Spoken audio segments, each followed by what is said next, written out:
സംസ്ഥാന സർക്കാരിന്റെ കൂടി അറിവോടെയാണ് അതിവേഗ റെയിൽ പദ്ധതി ഇ ശ്രീധരൻ കൊണ്ടുവന്നതെന്ന് കെ.വി. തോമസ് മീഡിയ വണ്ണിനോട്. സിൽവർ ലൈൻ എന്ന് നേരത്തെ ഉദ്ദേശിച്ചത് അതിവേഗ റെയിൽ പദ്ധതിയാണ്. പ്രധാനമന്ത്രി തിരുവനന്തപുരത്ത് പ്രഖ്യാപനം നടത്തുമെന്ന് പ്രതീക്ഷിച്ചിരുന്നു. പ്രഖ്യാപനം കേന്ദ്ര ബജറ്റിൽ ഉണ്ടാകുമെന്ന് പ്രതീക്ഷിക്കുന്നതായും കെ.വി. തോമസ് പറഞ്ഞു.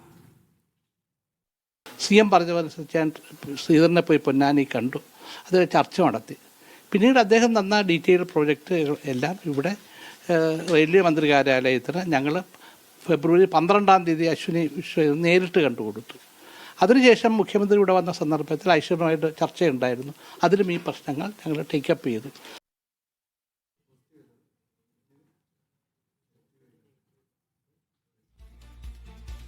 യൂനുസ് അഹമ്മദാണ് വിവരങ്ങൾ നൽകാനായി ചേരുന്നത്. യൂനുസ്, കേരയിൽ പദ്ധതി അത് കേരളത്തിന് അനുയോജ്യമാകില്ല എന്ന ആദ്യഘട്ടത്തിൽ തന്നെ നിലപാടെടുത്തയാളാണ് ഇ ശ്രീധരൻ.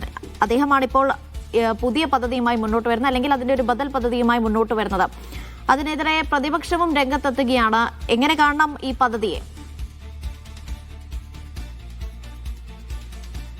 അനീഷ, നമുക്കറിയാം കേരയിൽ പദ്ധതി 2023 കേന്ദ്ര ഗവൺമെന്റ് അതിന് അനുമതി നൽകില്ല എന്ന് പറഞ്ഞു. ആ ഒരു പദ്ധതി ഉപേക്ഷിക്കേണ്ട ഒരു സാഹചര്യത്തിലാണ് ഉണ്ടായിരുന്നത്.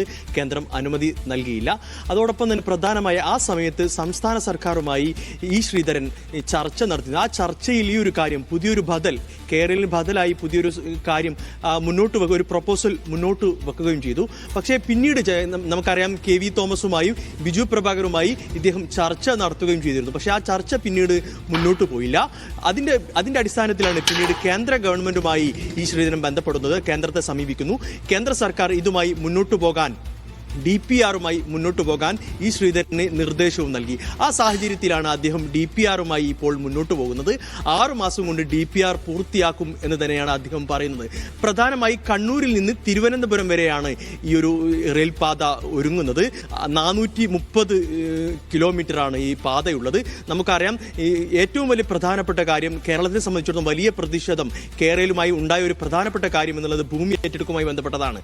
അതിലും അദ്ദേഹം പ്രധാന ഒരു നിർദ്ദേശം, ഈ ഒരു പ്രധാന കാര്യം, ഒരു സൊല്യൂഷൻ ഇതിൽ വ്യക്തമാക്കുന്നുണ്ട്. നമുക്കറിയാം ഫില്ലർ വെച്ച് 70% ഫില്ലർ വെച്ചും 20% ടണലിലൂടെയാണ് ഈ ഒരു നിർമ്മാണം നടക്കുക. 90% ജനങ്ങൾക്ക് ബുദ്ധിമുട്ടില്ലാത്ത രീതിയിലാണ് ഇതിന്റെ നിർമ്മാണം നടക്കുക. 10% ഭൂമി മാത്രമേ ഏറ്റെടുക്കേണ്ടി വരുന്നുള്ളൂ എന്നുള്ള കാര്യമാണ് ഇദ്ദേഹം വ്യക്തമാക്കുന്നത്. ഏകദേശം 1 ലക്ഷം കോടിയോളം രൂപയാണ് ഇതിന്റെ നിർമ്മാണ ചെലവ്.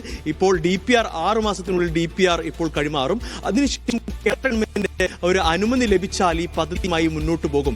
പ്രധാനമായി അവർ ഉന്നയിക്കുന്ന ഒരു പ്രധാനപ്പെട്ട കാര്യം, 14 സ്റ്റേഷനുകളാണ് ആദ്യം ഉണ്ടായത്.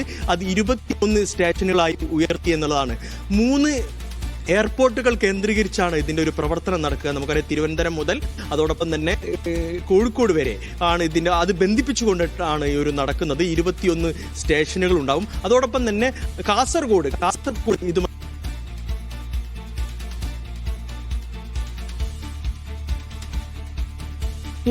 കേരളത്തിലെ അതിവേഗ റെയിലിന്റെ DPR തയ്യാറാക്കാൻ DMRCയെ ചുമതലപ്പെടുത്തിയിരിക്കുകയാണ് ഇ ശ്രീധരൻ. അദ്ദേഹമാണ് ഇക്കാര്യം വെളിപ്പെടുത്തിയത്. മണിക്കൂറിൽ 200 കിലോമീറ്റർ ആയിരിക്കും ഇതിന്റെ വേഗത. തിരുവനന്തപുരം മുതൽ കണ്ണൂർ വരെ 430 കിലോമീറ്റർ ദൂരത്തിൽ 21 സ്റ്റേഷനുകളാണ് ഉണ്ടാവുക. നേരത്തെ കേരയിൽ പ്രകാരം 16 സ്റ്റേഷനുകളായിരുന്നു ഉണ്ടായിരുന്നത്. 21 ആക്കി ഉയർത്തിയിരിക്കുകയാണ്. ഒപ്പം കേരളിനെ സംബന്ധിച്ച് നോക്കുമ്പോൾ സ്ഥലമേറ്റെടുപ്പ് കുറവായിരിക്കും. അതുകൊണ്ട് വളരെ വേഗം ഈ പദ്ധതി പൂർത്തിയാക്കാനാകുമെന്നും ഇ ശ്രീധരൻ വാദിക്കുന്നുണ്ട്. അതിനിടെ തന്നെ 1 ലക്ഷം കോടിയോളം രൂപയാണ് ചെലവ് പ്രതീക്ഷിക്കുന്നത്. യൂനുസ് തുടരുന്നുണ്ട് വിവരങ്ങൾ നൽകാനായി. യൂനുസ്, തെരഞ്ഞെടുപ്പ് അടുത്തിരിക്കുന്ന ഘട്ടമാണ്. അതുകൊണ്ട് പ്രതിപക്ഷം ഇപ്പോൾ തന്നെ വിമർശനവുമായി രംഗത്തെത്തിയിട്ടുണ്ട്. അതായത് തെരഞ്ഞെടുപ്പ് മുന്നിൽ കണ്ടുകൊണ്ട് ജനങ്ങളെ മയക്കിയെടുക്കാനുള്ള ഒരു ശ്രമമാണ് നടക്കുന്നത് എന്നാണ് പ്രതിപക്ഷം പറയുന്നത്. അതിനിടെ തന്നെയാണ് 5 വർഷത്തിനുള്ളിൽ തന്നെ പദ്ധതി പൂർത്തിയാക്കാനാകും, അല്ലെങ്കിൽ അങ്ങനെ ഒരു ലക്ഷ്യമാണ് സർക്കാർ ഇടുന്നത് എന്നുകൂടിയാണ് പറയുന്നത്. എത്ര കണ്ട് പ്രായോഗികമാണ്? പ്രത്യേകിച്ച് പ്രതിപക്ഷം ഇത്തരത്തിൽ രൂക്ഷ വിമർശനവുമായി രംഗത്തെത്തുന്ന സാഹചര്യം കൂടിയാണ്. സ്വാഭാവികമായിട്ട് ഒരു ഇലക്ഷൻ വരുന്ന ഒരു സമയമാണ്. ആ സമയത്ത് ഒരു പ്രഖ്യാപനം വരുമ്പോൾ സ്വാഭാവികമായിട്ടുള്ള ഒരു വിമർശനവും ഉണ്ടാകുമെന്നുള്ളതാണ്. നമുക്കറിയാം കേരളവുമായി ബന്ധപ്പെട്ട് വലിയ വിമർശനങ്ങളും വലിയ പ്രതിഷേധങ്ങളും പ്രതിപക്ഷത്തിന്റെ ഭാഗത്തു നിന്ന് പ്രത്യേകിച്ച് ഉണ്ടായിരുന്നു. ആ ഒരു സാഹചര്യത്തിൽ ഇപ്പോൾ ഈ ഒരു പ്രഖ്യാപനം വരുന്നത് അത് തെരഞ്ഞെടുപ്പ് മുന്നിൽ കണ്ടാണ് എന്ന് പറയുന്ന ഒരു പ്രതിപക്ഷത്തിന്റെ ഒരു കാര്യമാണ്. ഏതായാലും ഈ പ്രധാനപ്പെട്ട ഒരു കാര്യം, നമ്മളെ കേരളത്തെ സംബന്ധിച്ചിടത്തോളം ഭൂമിയാണ് ഏറ്റവും വലിയ പ്രശ്നം. ഭൂമി ഏറ്റെടുക്കുന്നതുമായി ബന്ധപ്പെട്ടതാണ് ഏറ്റവും വലിയ പ്രശ്നം. കേരളവുമായി ബന്ധപ്പെട്ട വലിയ തർക്കങ്ങളും വലിയ പ്രതിഷേധങ്ങളും നമ്മൾ കണ്ടതാണ്. എന്നുള്ളതാണ്. ആ ഭൂമി ഏറ്റെടുക്കുന്നതുമായി ബന്ധപ്പെട്ട വലിയ പ്രതിഷേധമുണ്ടായി. പക്ഷെ ആ ഭൂമി ഏറ്റെടുക്കുന്ന പ്രശ്നം ഈ ഒരു മെത്തേഡിൽ, ഈ ഒരു കാര്യത്തിൽ, ഈ ഒരു പദ്ധതിയിൽ അത് ഉണ്ടാകില്ല എന്നാണ് അദ്ദേഹം ഈ ശ്രീധരൻ പറയുന്നത്. കാരണം 90% അത് ഭൂമി ഏറ്റെടുക്കുമായി ബന്ധപ്പെട്ട ഒരു തർക്കവും ഉണ്ടായില്ല. കാരണം 70% അത് അവൈലബിൾ ആയിട്ടുള്ള സംഭവമാണ്. 20% അത് 70% നമുക്കറിയാം തൂണുപയോഗിച്ച്, ഫില്ലർ ഉപയോഗിച്ചാണ് ഈ ഒരു പദ്ധതി ഉണ്ടാകുന്നത്. 20% ടണൽ ഉപയോഗിച്ചാണ് ഈ ഒരു പദ്ധതി ഉണ്ടാകുന്നത്. അപ്പോൾ 90% ആ ഒരു പ്രശ്നമില്ല. 10% മാത്രമേ ഭൂമി ഏറ്റെടുക്കേണ്ട ഒരു കാര്യമുള്ളൂ. ആ ഒരു സാഹചര്യത്തിൽ ആ ഒരു തർക്കം നിലനിൽക്കുന്നില്ല. അതോടൊപ്പം തന്നെ ഈ സംസ്ഥാന സർക്കാരും കേന്ദ്ര സർക്കാരും ഇത് ഒരുമിച്ച് പോയാൽ മാത്രമേ ഈ ഒരു പദ്ധതി പൂർത്തീകരിക്കാൻ കഴിയുള്ളൂ എന്നാണ് അദ്ദേഹം പറയുന്നത്. പ്രധാനമായും നമുക്കറിയാം കേരളയിൽ എന്ന സംസ്ഥാന സർക്കാരിന്റെ സ്വപ്ന പദ്ധതി കേന്ദ്രം തള്ളുന്നു. ആ ഒരു സാഹചര്യത്തിൽ കേന്ദ്രം കൊണ്ടുവരുന്ന ഒരു പദ്ധതിയിൽ സംസ്ഥാന സർക്കാർ എത്രത്തോളം സഹകരിക്കും എന്നുള്ള ഒരു കാര്യം പ്രധാനമായി ഉണ്ട്. അതോടൊപ്പം ശ്രീധരൻ പറയുന്നത് ആദ്യം സംസ്ഥാന സർക്കാരുമായാണ് ഇത് ചർച്ച ചെയ്തത്. ഈ KV തോമസുമായി, ബിജു പ്രഭാകറുമായി ഇത് ചർച്ച നടത്തി.